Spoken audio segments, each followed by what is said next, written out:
né, na qualidade, na capacidade, mas na rapidez com que ele consegue encontrar artigos que ninguém consegue localizar, né? E é um dos professores do grupo lá da Escola Paulista, né, da Gastro. E, Raul, obrigado aí pela tua presteza em aceitar o convite e vamos aí receber aí as informações mais atuais a respeito de um tema que é muito relevante, né? Porque hipertensão portal, hemorragia varicosa do paciente com cirrose hepática. Agradeço, então, pelo honroso convite, né? Uma honra poder, de alguma forma, também colaborar para esse curso. Acho que também ajuda a fomentar um pouco mais também o conhecimento, trazer novos colegas também que se interessam por essa especialidade, né? Então, o tema que me coube foi falar sobre hemorragia digestiva alta varicosa no paciente cirrótico, né? Não tem nenhum conflito de interesse para essa apresentação, né? Em relação à hemorragia digestiva varicosa, né, teve esse recente guideline que acho que está saindo agora numa das últimas edições do Hepatology, né, ele é organizado por diferentes especialistas que se dedicam a essa temática, né. Nessa introdução é importante nós definirmos a hipertensão portal, que ela é proporcional ao fluxo sanguíneo esplânico e à resistência que se opõe a esse fluxo, né.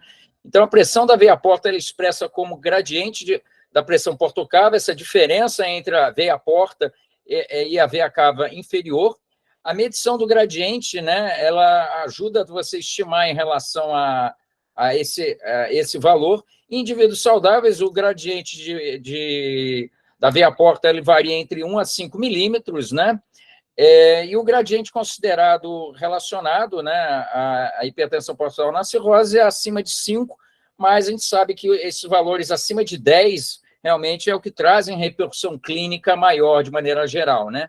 Nós devemos lembrar que a hipertensão portal, a principal complicação clínica da cirrose, né, ela pode cursar com complicações, descompensação hepática e morte, né? A cirrose responde cerca de 2,4% das mortes globais, com uma prevalência global estimada por idade de cerca de 1,4, né? Isso aqui é uma série que acompanhou pacientes com cirrose por 25 anos, né? É um trabalho com cerca de quase 400 pacientes, que mostrou, entre as diferentes apresentações, a descompensação, a ascite foi a mais comum, seguida pela hemorragia digestiva varicosa. Então, ela ainda é uma das importantes causas de descompensação na cirrose hepática, e sua repercussão e impacto em si guarda uma proporção direta com o grau de hipertensão portal, daí a importância também de rastrearmos isso e instituirmos medidas para prevenção, né? E o impacto também desse tipo de repercussão da hemorragia digestiva varicosa tem uma estreita relação também com o grau, não só com o grau de hipertensão portal, mas com o grau em relação à função hepática, né? É raro um paciente que chaio de Pugh-A morrer por complicações relacionadas à hemorragia digestiva A, já no contexto do paciente e grande parte da hemorragia digestiva varicosa ocorre no paciente chaio de C, que é um paciente que, em geral, tem um MELD maior, pode cursar, ou já tem algum certo grau de disfunção hepática, disfunção também renal concomitante, né? Alguns desses pacientes já podem também ter encefalopatia, ascite, então você pode ter um somatório de complicações associadas como um todo, né? Também em relação à causa de morte, o sangramento varicoso responde cerca de 17%, né, nessa mesma coorte de causa de morte em si, no âmbito geral, né?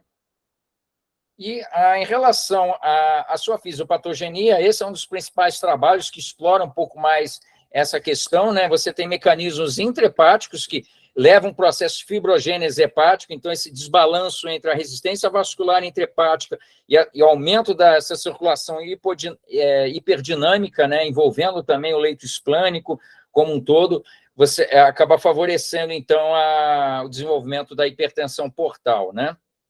Então, o acúmulo desse tecido fibroso, formação de nódulos de fibrose hepática, né, por distorção exatamente vascular, leva, então, ao aumento dessa resistência intrahepática e concomitante elevação dessa pressão portal, né? Você tem alterações também ligadas a fenômenos ao cúmulo do óxido nítrico, também leva essa vasodilatação esplânica de maneira geral, né?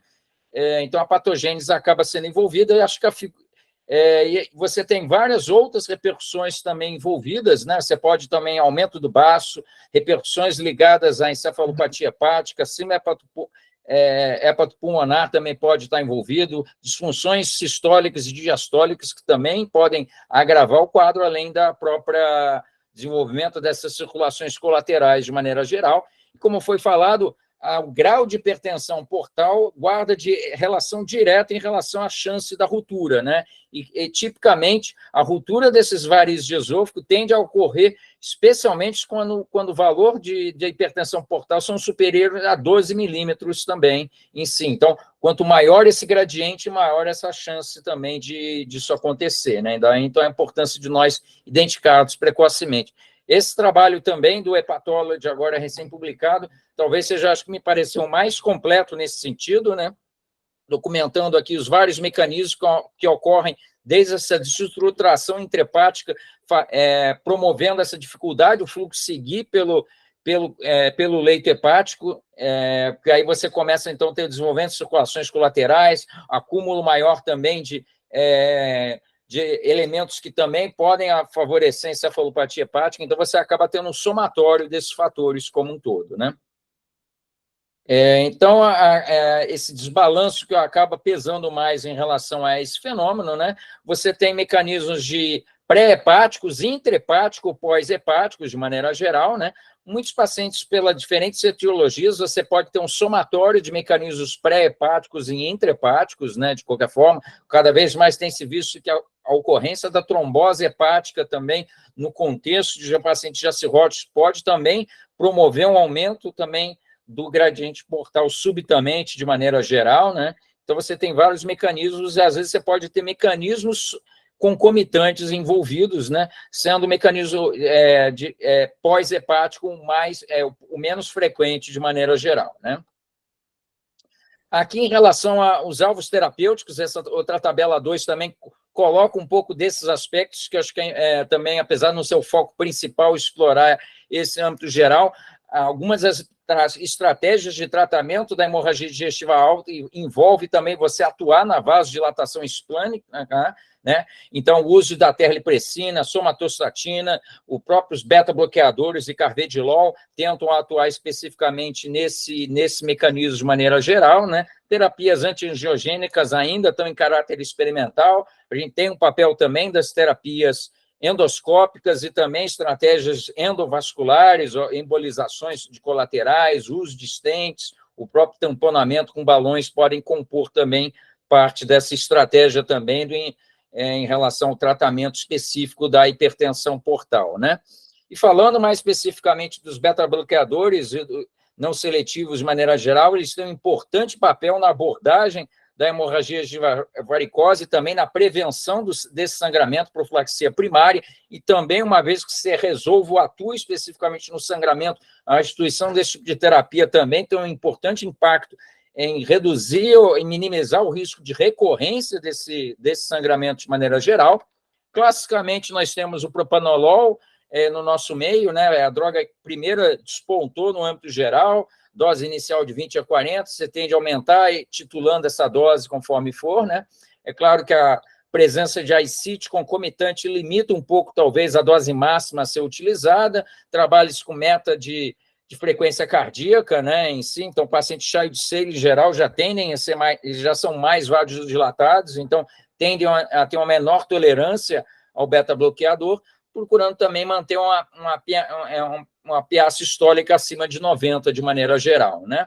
O carvedilol, pelo próprio consenso de Baveno, vem se consolidando com uma terapia também bastante promissora, de maneira geral, né? Inicia-se com uma dose de 6,25 inicialmente, tentando se aumentar a partir daí para 2 vezes ao dia, tá? Então, a dose, em geral, máxima costuma ser 12,5, de maneira geral, tá? Naqueles pacientes, talvez, cheios de ar, que ainda não tem uma vasodilatação tão importante, eventualmente, você até pode tentar utilizar uma dose um pouco maior e também procura se manter uma PA sistólica acima de 90 milímetros, de maneira geral. E o carvedilol tem a vantagem também de você não utilizar a frequência cardíaca como alvo também, de maneira geral.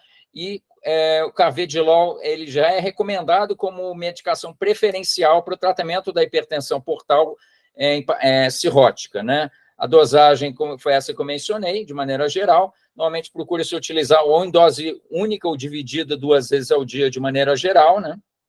Tá? Então, acho que o uso dessas medicações realmente são bastante importantes, né? Outro dado também que esse consenso chama atenção de maneira geral, é a gente poder, de maneira menos invasiva, estratificar o risco em relação à descompensação, no caso da hemorragia digestiva alta, né? Então, o uso e o advento da elastografia hepática, especialmente, vem ocupando esse espaço de maneira geral, né? Então, nós sabemos que a presença de fibrose avançada, F3, F4, né? E o grau de hipertensão portal acima de 10 é o que... então, você tem um gradiente portal entre 5 a 10, de maneira geral, você tem uma baixíssima probabilidade de ter varizes de esôfago, já quando maior do que 10, isso já aumenta significativamente, né? E acima de 12 é aquele corte onde o risco de ruptura dessas varizes é expressivo. E à medida que a gente avança, né, nesse grau de hipertensão portal, a chance também de pior em relação a essa descompensação acaba sendo mais impactante de maneira geral, né? Então, o grau também existem outras diferentes modalidades que se usam, né? O FibroScan, outras modalidades também têm despontado de maneira geral. Então, tem sido uma importante ferramenta também de estratificação de risco de maneira geral, né? Seja de etiologia alcoólica, ou NASH, ou doenças metabólicas, ou doenças autoimunes, também o advento você monitorar esse grau de resistência dado pela elastografia ajuda essa estratificação de maneira geral, né? Então, a identificação dessa hipertensão clinicamente significativa é um dado também muito relevante para a gente avaliar esses alvos terapêuticos e atuar de maneira precoce para exatamente minimizar o risco tanto de descompensação quanto a isso, né? Então, aqui ele coloca nessa outra tabela também essas estratégias de maneira geral, né? Então, muitas vezes, você tem um grau de fibrose hepática não tão expressivo, você até pode dispensar a realização de rastreamento com o advento da endoscopia de maneira geral, né? E esses cutoffs vêm sendo, de qualquer forma, vem evoluindo de maneira geral, né? Então, realmente, a medida do gradiente portal é considerado, então, padrão ouro, então, isso deve ser sempre preconizado de maneira geral, né? Então, você consegue não só predizer a ocorrência de varizes de esôfago na endoscopia, né, quanto avaliar realmente o risco de descompensação hepática de maneira geral, né? Então, você pode lançar a mão também, é claro que o nível de plaquetas acima ou menor de 150 mil também é um parâmetro confiável, né? Mas a elastografia efetivamente tem ocupado esse espaço de maneira geral, né? Associada à contagem de plaquetas para melhor estratificação em relação à caracterização da hipertensão portal clinicamente significativa, né? Então, é mais ou menos o que ele coloca, né? Então, todo paciente com hipertensão portal clinicamente significativo, sem varizes de maneira geral, ele recomenda que você deva fazer vigilância endoscópica a cada 2 anos, por exemplo, né? Ou ou eventualmente você tem a doença de qualquer forma controlada, você pode fazer um controle de maneira mais intercalada, né? Então, a profilaxia primária você deve considerar, de qualquer forma, naqueles pacientes de alto risco, de maneira geral também, que você já tem também achados como sinal da cor vermelha, varizes de médio e grosso calibre, né? E também no controle também da ligadura elástica, né? Como profilaxia primária, e se, eventualmente, se o paciente não tolerar o beta-bloqueador, o paciente CHAI-C, por exemplo, que já tem ICIT, né? Ou já tem síndrome hepatorenal, talvez seja um paciente onde a janela para o uso do beta-bloqueador seja um pouco limitada, né? Aí, nesse caso, a ligadura também pode compor como profilaxia primária, né? E o TIPS, ele não existe ainda papel muito claro em relação ao seu uso para prevenção primária, ou profilaxia primária, na hemorragia digestiva varicosa, né? Aqui ao lado, nós temos aqui no canto do slide as contraindicações quanto aos beta-bloqueadores de maneira geral, mas alguns pacientes, isso deve ser avaliado de maneira geral, mas grande parte dos pacientes, em geral, tem uma boa tolerância, né? Então, é uma estratégia realmente, a gente atuar com o uso dessas medicações acabam sendo bastante efetivas de maneira geral, né? Tá? Então, aqueles pacientes então, que não tomam beta-bloqueadores ou nunca tiveram sangramento, eles propõem também que a triagem endoscópica deve ser feita, né? Naqueles com varizes de alto risco, de qualquer forma, dá-se preferência ao uso dos bloqueadores, né? Como o próprio carvedilol, ou então pode-se também lançar a mão da ligadura endoscópica, de qualquer forma, né? Em relação ao sangramento propriamente dito, né, as varizes se desenvolvem em cerca de 7% a 8% dos pacientes cirróticos, de maneira geral, estão presentes em cerca de 30% a 40% dos pacientes com cirrose compensada, e até 85% dos pacientes já com cirrose descompensada também já têm varizes de esôfago, mostrando essa relação direta com um grau de hipertensão portal mais avançado à medida que avança-se para 13, 15, o gradiente acima disso, a probabilidade de você também cursar com hemorragia de varicose aumenta consideravelmente, de maneira geral, né? Tá? Felizmente, o sangramento de varizes esôfago é mais prevalente que as varizes gástricas, né? Em si. Entretanto, sangramento por varizes gástricas, eles, em geral, têm um caráter mais grave, de maneira geral, porque são sangramentos de mais difícil controle, onde a terapia, como, por exemplo, ligadura elástica, não se mostra tão efetiva de maneira geral, né?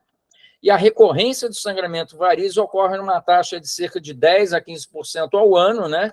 E esse ressangramento guarda uma maior taxa de mortalidade também em 6 semanas, atingindo até 25% de maneira geral.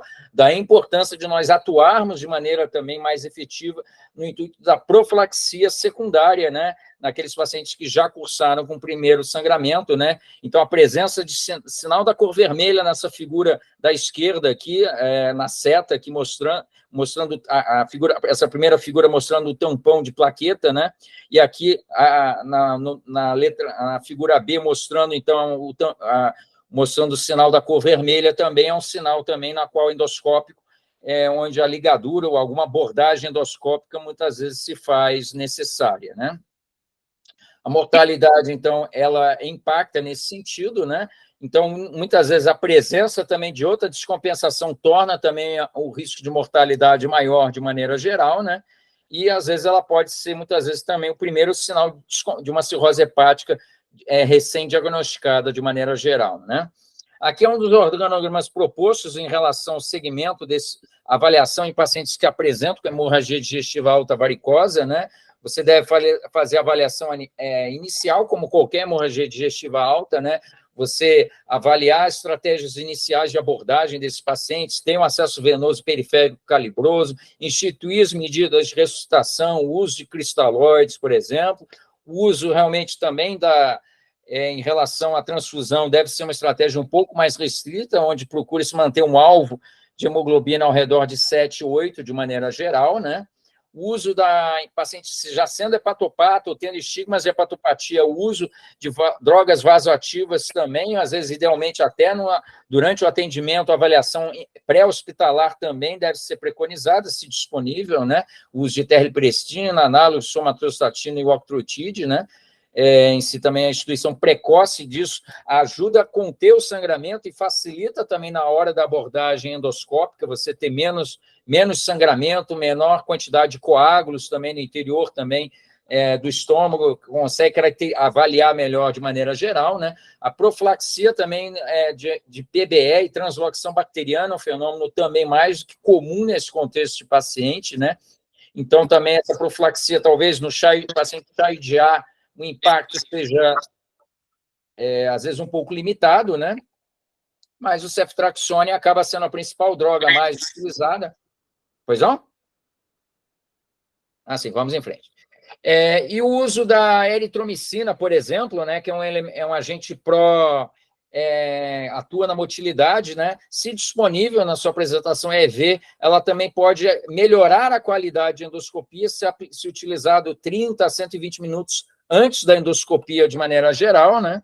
Tá? Então, também pode ser algo interessante de maneira geral. A estratificação em relação ao MELD, a Child-Pugh desse paciente, a presença de outras repercussões, a avaliação de disfunção renal concomitante de maneira geral também deve ser avaliada de maneira geral, né?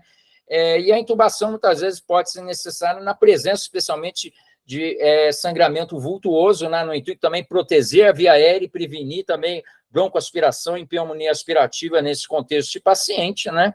E a endoscopia ela deve ser realizada, em geral, numa janela de aproximadamente 12 horas após essa estabilização hemodinâmica de maneira geral e precocemente naquele paciente após essa ressuscitação que se mantenha estável de maneira geral, acaba sendo o melhor momento, né?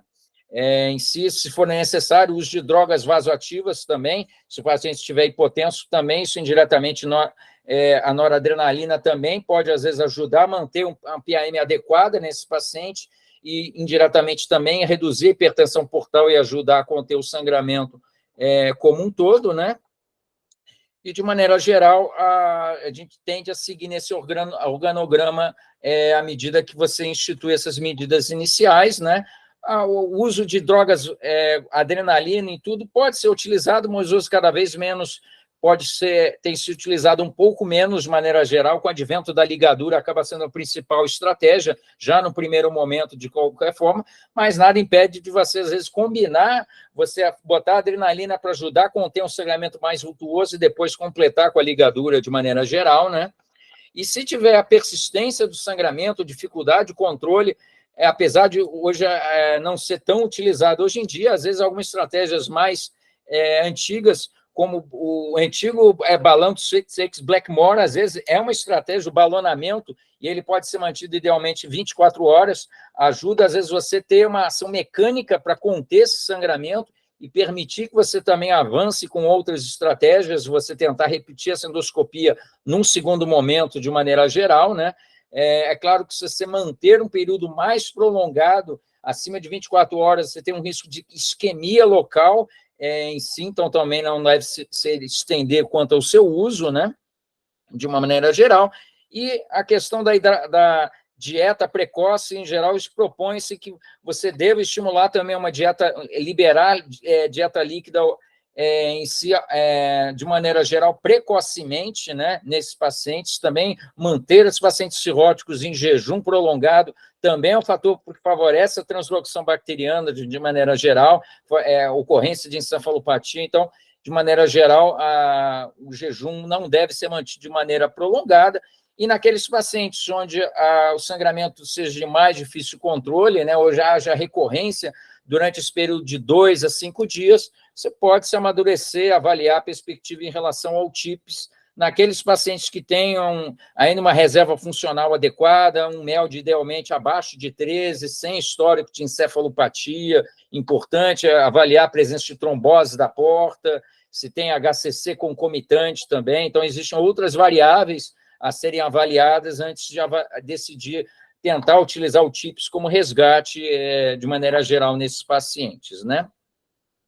Esse outro organograma desse guideline da SLD, ele também é um pouco mais enxuto de maneira geral, também é mais ou menos, coloca isso que foi falado, né? Rotineiramente também outro dado que a gente chama atenção, que não se deve corrigir INR ou fazer transdução de plaquetas ou crio precipitado, de uma maneira rotineiramente, grande parte dos pacientes isso não agrega valor, e existem relatos de que o uso de crio precipitado ou mesmo, claro, se você tiver um INR muito alargado, é raro um fenômeno de CIVD nesse perfil de paciente de maneira geral, mas o uso de inadvertido ou liberal em relação à transfusão de plasma fresco aumenta o gradiente de hipertensão portal e pode favorecer o risco de ressangramento. Por isso que sua indicação idealmente, se você tiver uma tromboelastografia, pode ajudar numa tomada de decisão, mas os próprios guias não colocam como o uso do tromboelastograma como uma variável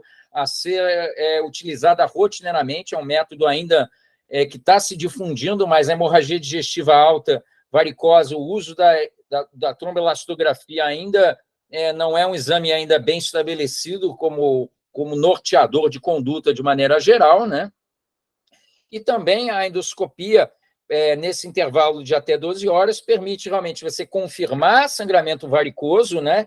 Lembrar que pacientes, às vezes, com cirrose hepática, eles podem também ter hemorragia digestiva por não varicosa, né? A gente vê, especialmente os pacientes com cirrose por álcool, A doença ulcerosa péptica também é prevalente em pacientes com cirrose alcoólica, então, às vezes, você pode também ter uma lesão de Dilafoy, outras etiologias, por exemplo, também que podem fazer diagnósticos diferenciais de causas de hemorragia digestiva alta, né, em si. Então, é importante também a endoscopia poder documentar esses achados como um todo, né? E lembrar que também o uso dos IBPs no contexto de saneamento varicoso não há valor quanto ao seu emprego de maneira geral, né? Aqui é mais ou menos as recomendações desse guia da SLD. Quanto à questão de transfusão, ele coloca que a meta é manter o hemoglobina ao redor de 7, de maneira geral, né?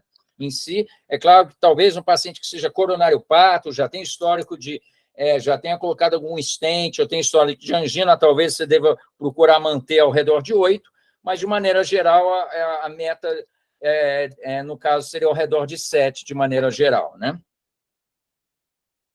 Aqui, em relação à dose preconizada dos agentes vasoativos, de maneira geral, se utiliza mais em si, na literatura que tem maior respaldo, é a terlipressina, né? Ela foi recentemente aprovada nos Estados Unidos, né? Depois de um longo período até ela ser aprovada de maneira geral, né?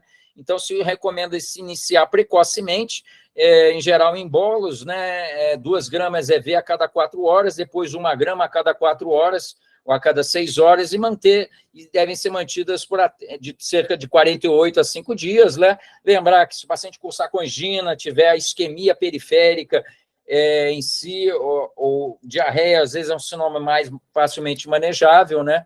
Às vezes, essa medicação, ou se ele tiver uma hiponatremia também importante, às vezes pode ser necessária a suspensão da droga de maneira geral, né? No caso, uma vez que se faça a abordagem endoscópica com a ligadura, outra modalidade endoscópica, recomenda-se repetir essa endoscopia após a alta cerca de 2 a 4 semanas após a obliteração das varizes, né?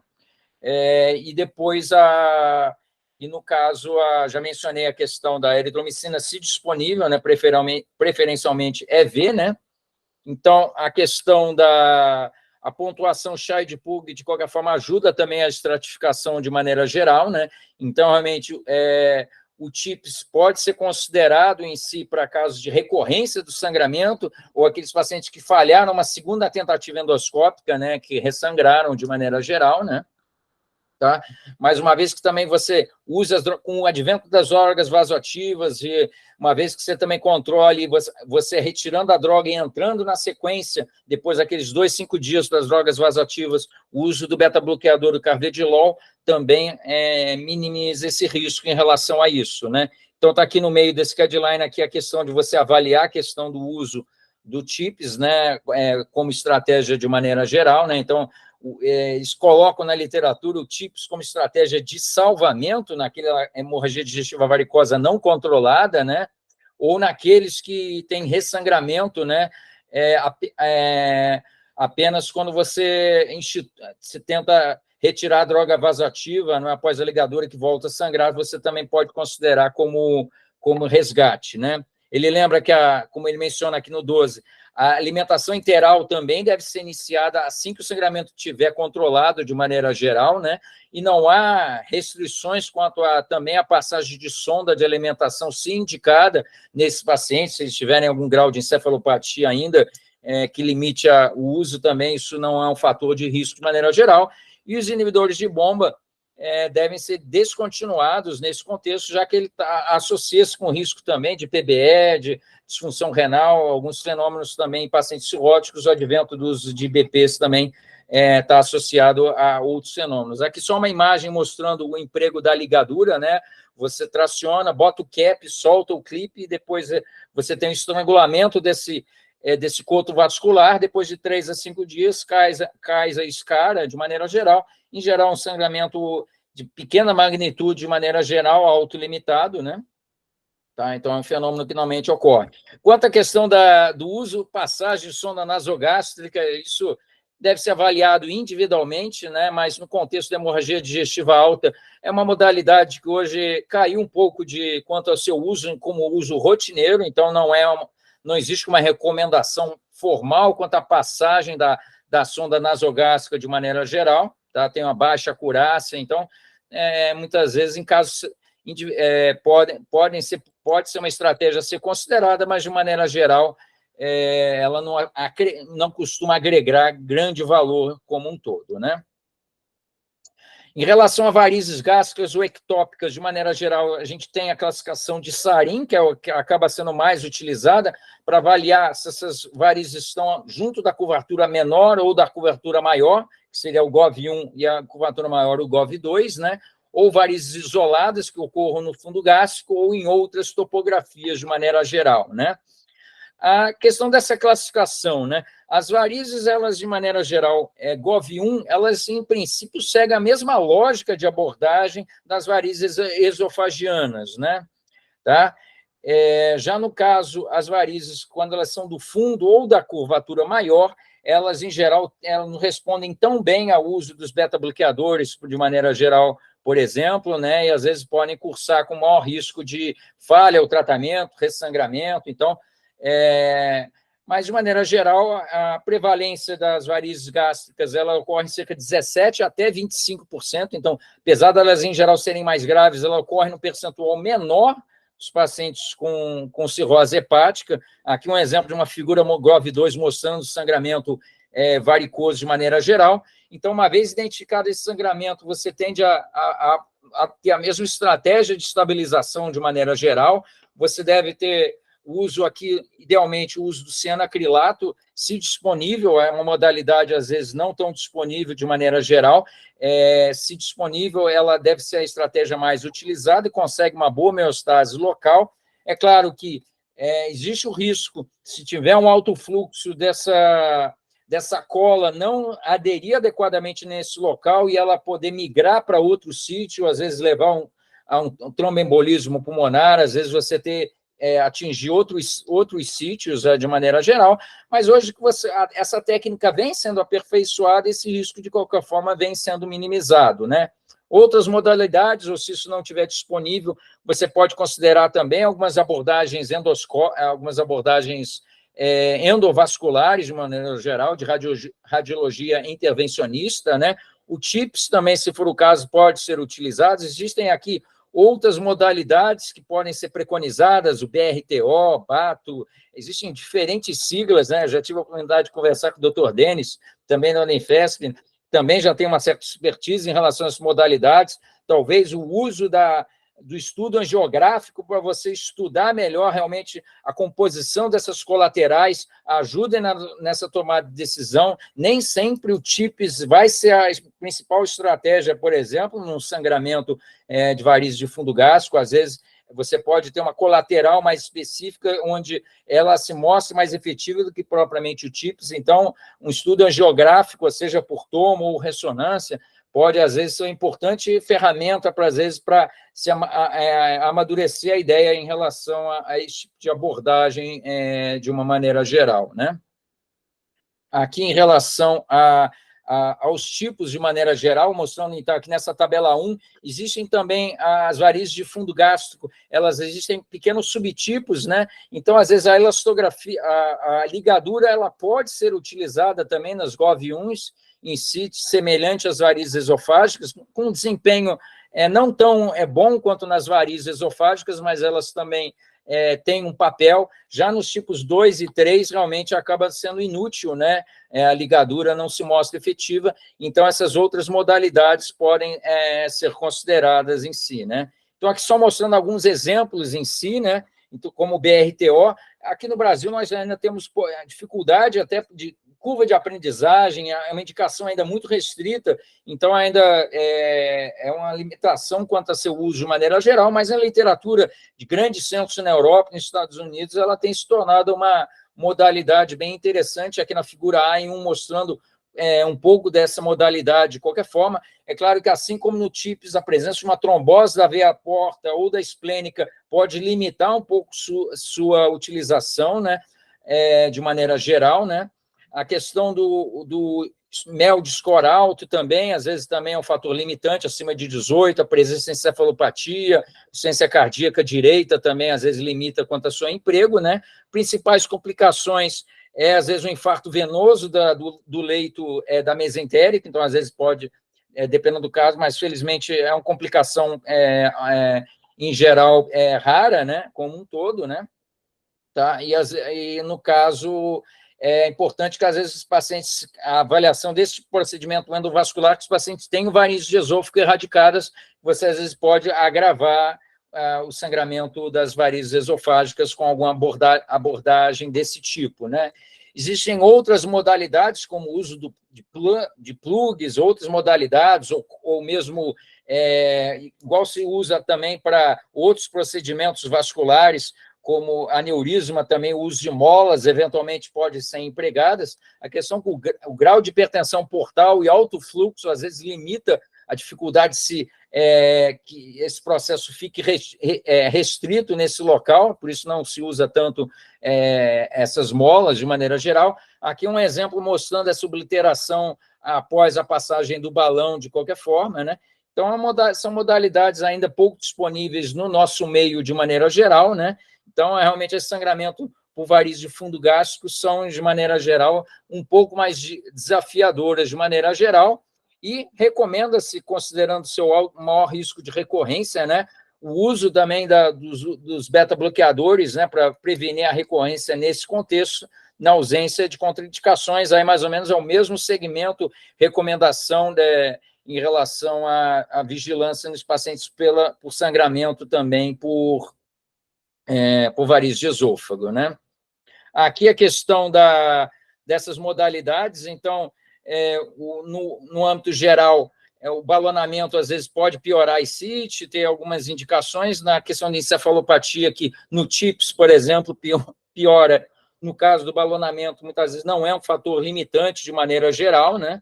Então, são estratégias que podem, às vezes, compor em si também, a gente envolver-se outros profissionais no âmbito geral, né?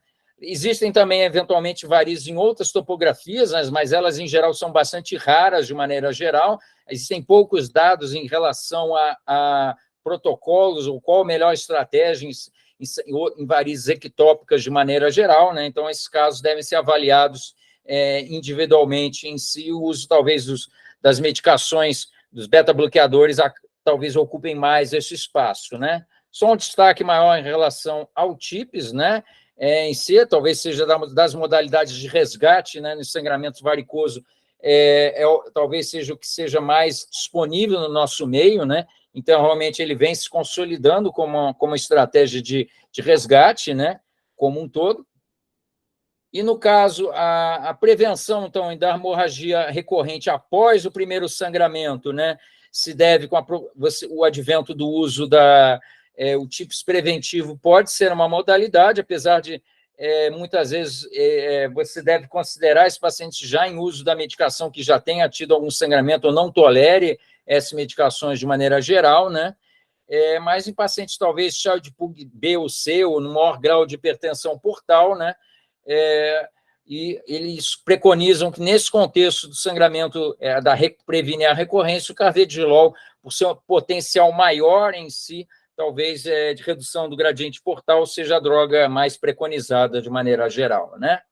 Outros espectros em si, além das varizes, existe também concomitante, você pode também ter a gastropatia portal, né, a enteropatia portal, né, em si. Aqui um exemplo desse padrão presente de maneira geral, né. Lembrar que, em geral, a gastropatia ela cursa mais com sangramento intermitente, ou sangramento oculto, né, mas ela pode se apresentar também como uma hemorragia digestiva alta, né. Tá? E aqui, lembrar que a gastropatia portal ela requer a presença de hipertensão portal significativa, de maneira geral, né? A prevalência dela ainda varia de 49% a 80%.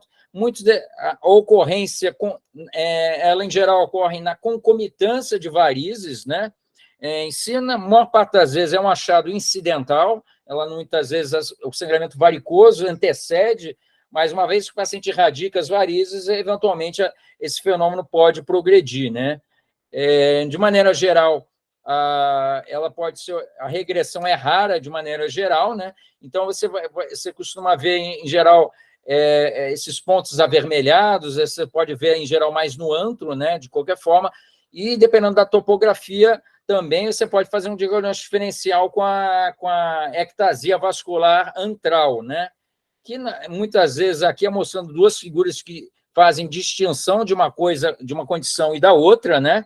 Lembrar que o GAVE, em geral, apenas 1/3 é justificável por uma hipertensão portal, então, diferente da gastropatia, ela, em geral, ela muitas vezes não está associada em si, necessariamente, então, um percentual pequeno que você vai ter hipertensão portal significativa, né? Então, é o chamado estômago em melancia, né? Onde você vai ter esse padrão dessa vermelhidão agrupada, espalhada por por todo o estômago de maneira geral, e o GAVE, em geral, é muito raro ele cursar com hemorragia digestiva alta. Ele, em geral, tipicamente, ele se apresenta como sangramento oculto ou intermitente, de maneira geral, né? Então, ele tem essa particularidade também. Então, são fenômenos que podem acontecer também no contexto, eventualmente também você requerer algum tipo de abordagem nesses pacientes. Existe também, por Vaveno, também avançou um pouco em relação à gastropatia hipertensiva, então existe esse padrão também da distribuição em mosaico, essa presença dessas marcações vermelhas, se elas são confluentes e isoladas, a presença concomitante também do GAVE, que não exclui, às vezes pode ser um fenômeno também associado, então você vai classificar ela em leve ou avançada, dependendo da pontuação aqui, menor ou igual a 3 ou maior do que 4, né, em si. Essas graduações, elas são importantes, que ajudam a estratificar o risco de recorrência, de maneira geral, a instituição também de terapias endoscópicas aqui específicas, né. Aqui, no caso desse tipo de repercussão em si, o principal tratamento, em geral, também é endoscópico, aqui se usa mais eventualmente, o uso de drogas vasoativas pode compor o tratamento também, mas aqui, no caso, o uso do plasma de argônio acaba sendo a modalidade mais empregada, né? O hemospray, que é utilizado mais na hemorragia digestiva varicosa, na hemorragia digestiva por úlcera, aqui, de qualquer forma, também existem alguns relatos de caso que conseguem uma homeostase rápida e, às vezes, pode facilitar no primeiro momento, né? Tá? E casos que recorram, eventualmente, o TIPS pode eventualmente ser utilizado de maneira geral, né? E os beta-bloqueadores também podem compor também parte do tratamento de maneira geral, né? Então, ela é que menciona como um todo o manejo em relação a isso, o sangramento vai depender também, então, caso o sangramento recorra a despeito do uso dos beta-bloqueadores, realmente você tende a repetir o uso do tratamento endoscópico, às vezes você tem que fazer várias sessões, 3 a 8 sessões, às vezes, do plasma de argônio, para ter um controle adequado em relação à gastropatia hipertensiva, e, no caso, o GAVE de maneira geral. Tá? E, existem outras modalidades até que podem ser usadas, existe também a radiofrequência, que é menos utilizada, mas também com resultados também interessantes de maneira geral, né? Mas no GAVE, realmente, o plasma de argônio, se disponível, acaba sendo a terapia mais preconizada de maneira geral, né? Com baixíssimo risco. E outras estratégias talvez ficam para casos muito selecionados, o uso de talidomida, vedolizumab, isso é mais em pacientes que não cirróticos, que tenham, às vezes, sangramento oculto, difícil controle. No paciente cirrótico, acho que não é muito essa característica, então não se aplica muito a esse perfil de paciente de maneira geral, né?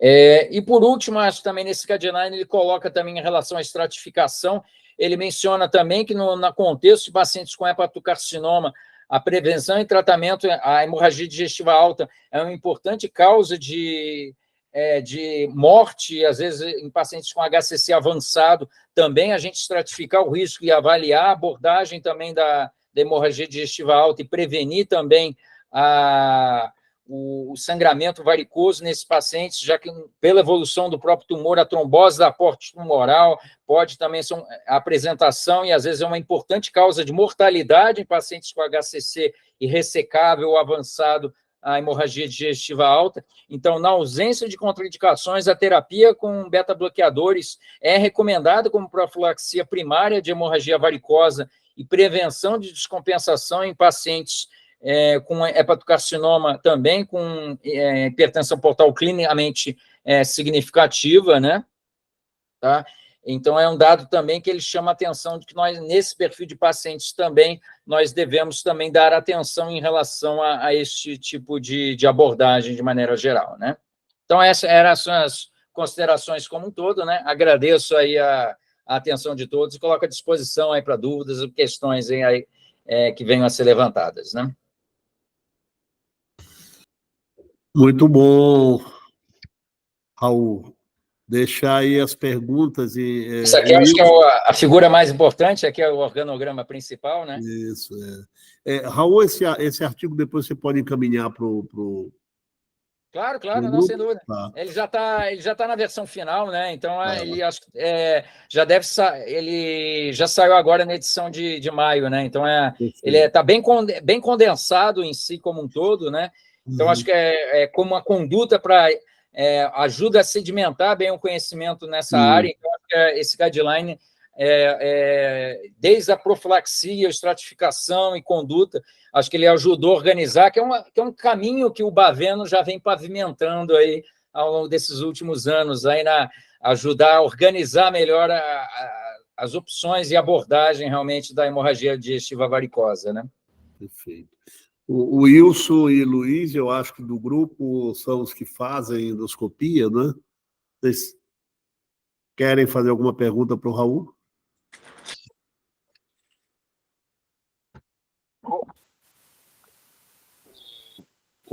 Raul, eu acho que a tua abordagem ela traz bastante novidade e vai ser necessário a gente consolidar um pouquinho mais isso daí, né? Assim, nos conhecimentos da gente. Mas eu só quero te parabenizar, acho que foi super completa a abordagem que você fez, muito interessante, muito boa. Anita tem uma pergunta, né, Anita?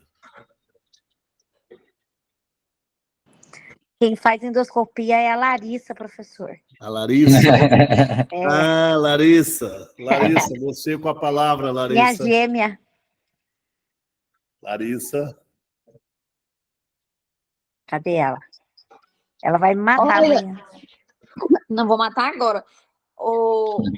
Doutor Raul, eu queria saber só uma dúvida que eu tive hoje mesmo no ambulatório, que tinha um paciente que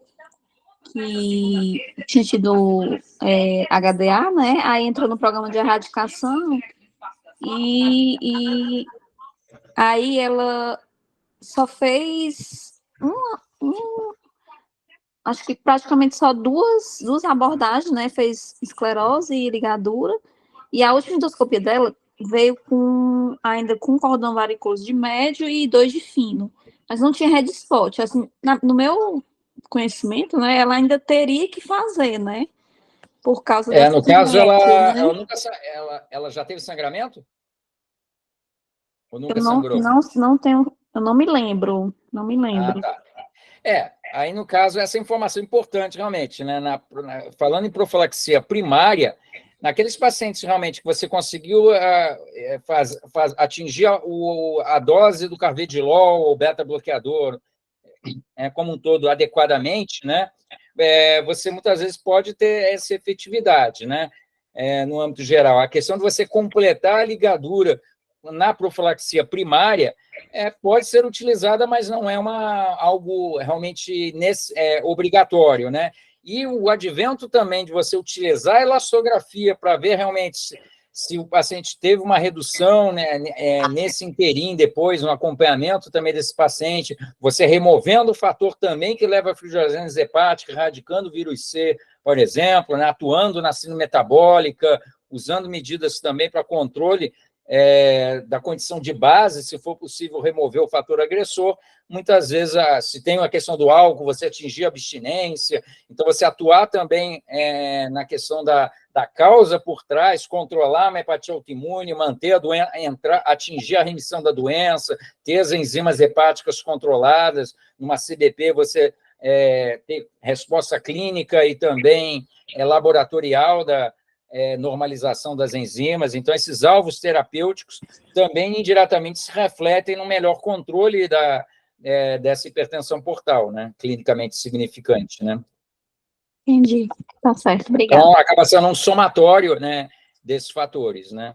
Já Certo. se você estiver diante de um paciente já que tenha tido sangramento, né, e talvez um paciente Child C, ou naquele que já tenha descompensado com ICIT, ele talvez não atinja o alvo terapêutico ideal do uso do beta-bloqueador ou do carvedilol, né? Aí sim, talvez a estratégia da ligadura acaba tendo um peso muito maior, né? Tá. Obrigada.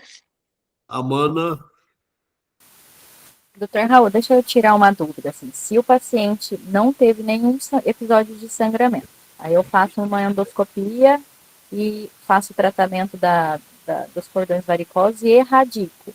Mesmo assim, se ele não teve nenhum episódio de sangramento, está com varizes erradicadas, eu tenho que manter o uso do beta-bloqueador ou não?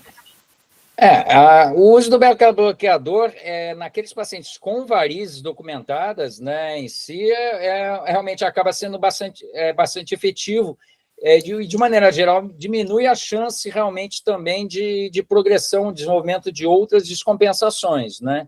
Então, em geral, se o paciente tolerou bem, a tendência é manter. Não há recomendação de você fazer naqueles pacientes que têm um gradiente de hipertensão portal menor do que 10, ou que não tenham varizes, né? A profilaxia pré-primária, você usar essa medicação com um paciente ainda no estágio muito precoce, né?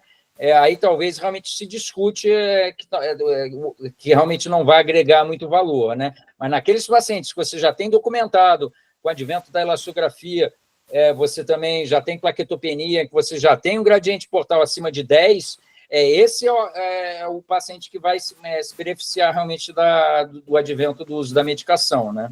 Que a ligadura, ela atua por dentro, mas você não está atuando especificamente na hipertensão portal, né? Então, você acaba tendo uma ação mais global em si com o uso especialmente do carvedilol, né? Tá, e na profilaxia primária, pensando assim, o paciente fez uma endoscopia, ele tem cordão de médio calibre, mas não tem red spot. O correto, mesmo sendo profilaxia primária, é fazer a ligadura ou eu poderia só conduzir com carvedilol? Hoje a tendência é você considerar mais já o uso do carvedilol, né? Em si, é claro que isso depende de outras variáveis. Um paciente que é bem aderente, que você faça um segmento adequado, em geral, o uso da medicação acaba sendo bastante efetivo, né? E o carvedilol, como tem mostrado que ele tem mais de um mecanismo de ação em relação ao próprio as outras opções que a gente tem, como o beta-bloqueador, né? O carvedilol acaba tendo uma ação mais efetiva, né? Fala-se também dos usos das estatinas, não foi o alvo principal desse trabalho, né? Mas são evidências ainda um pouco mais frágeis de maneira geral, né? Mas no caso, como profilaxia primária, né? Idealmente você deve dar preferência à terapia farmacológica de maneira geral, né? Tá bom, obrigada.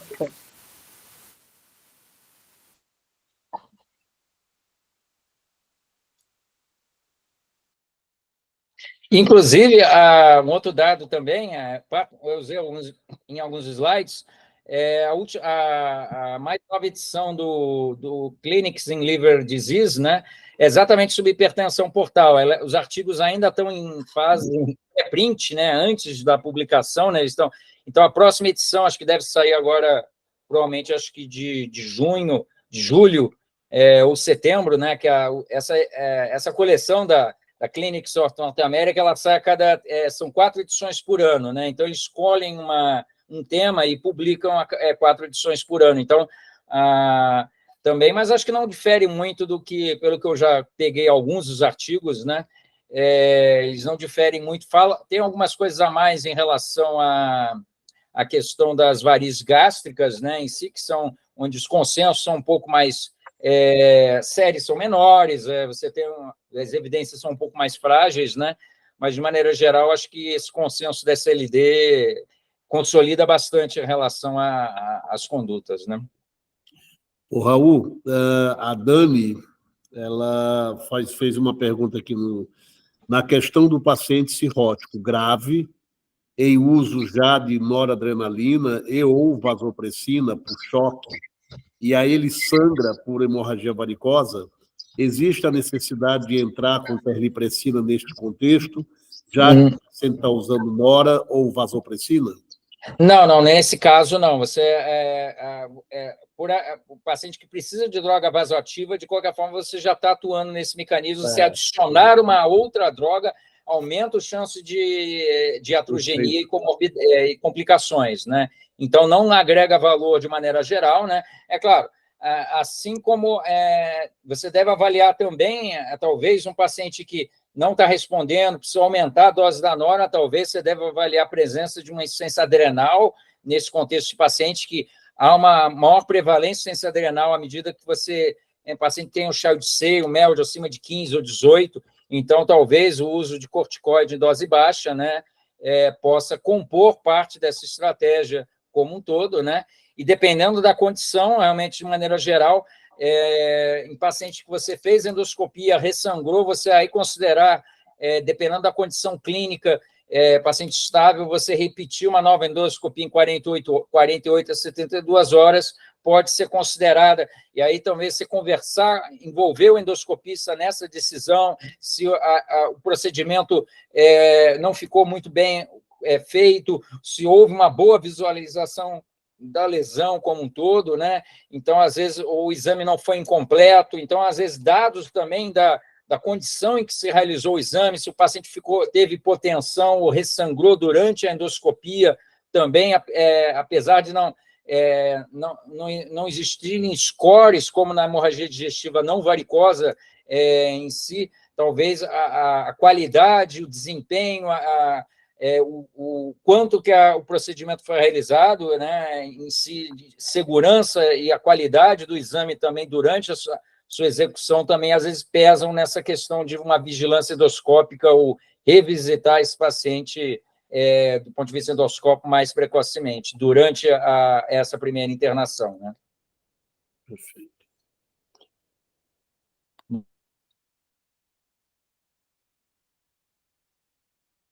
Dani.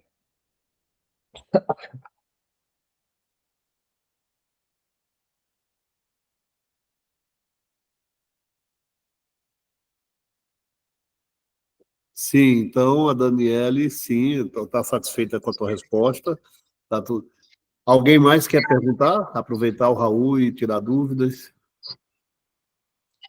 Uma janela que existe, como foi mencionado, esse paciente grave, que está uso de droga vasoativa e tudo, a grande dificuldade é você definir o timing, às vezes, do TIPS, né? É uma janela, às vezes o procedimento não está disponível assim, então, em qualquer horário, né? Então, às vezes, você ainda não tem uma avaliação cardiológica ainda. Às vezes, se for um paciente que já está em perspectiva de transplante, já é um paciente que já tem trilhado esse caminho, onde você já tem uma avaliação cardiológica, não tem uma disfunção renal assim significativa, a indicação do TIPS assim, de maneira mais precoce, né, em si pode ser considerado. Mas a partir do momento que o paciente já teve ressangrou após uma primeira abordagem endoscópica, a questão de você decidir ou avaliar a perspectiva do TIPS deve ser realmente considerada, né?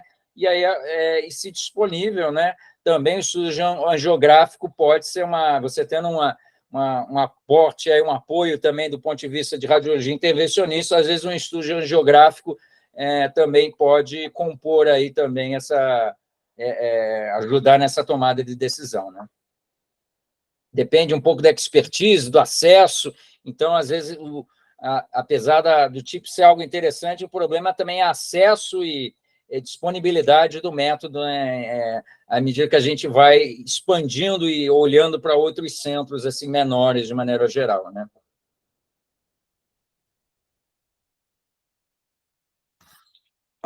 Ok, então, vamos agradecer ao doutor Raul. Obrigado, Raul, pelas novidades e por trazer a coisa mais recente de hipertensão portal e hemorragia varicosa.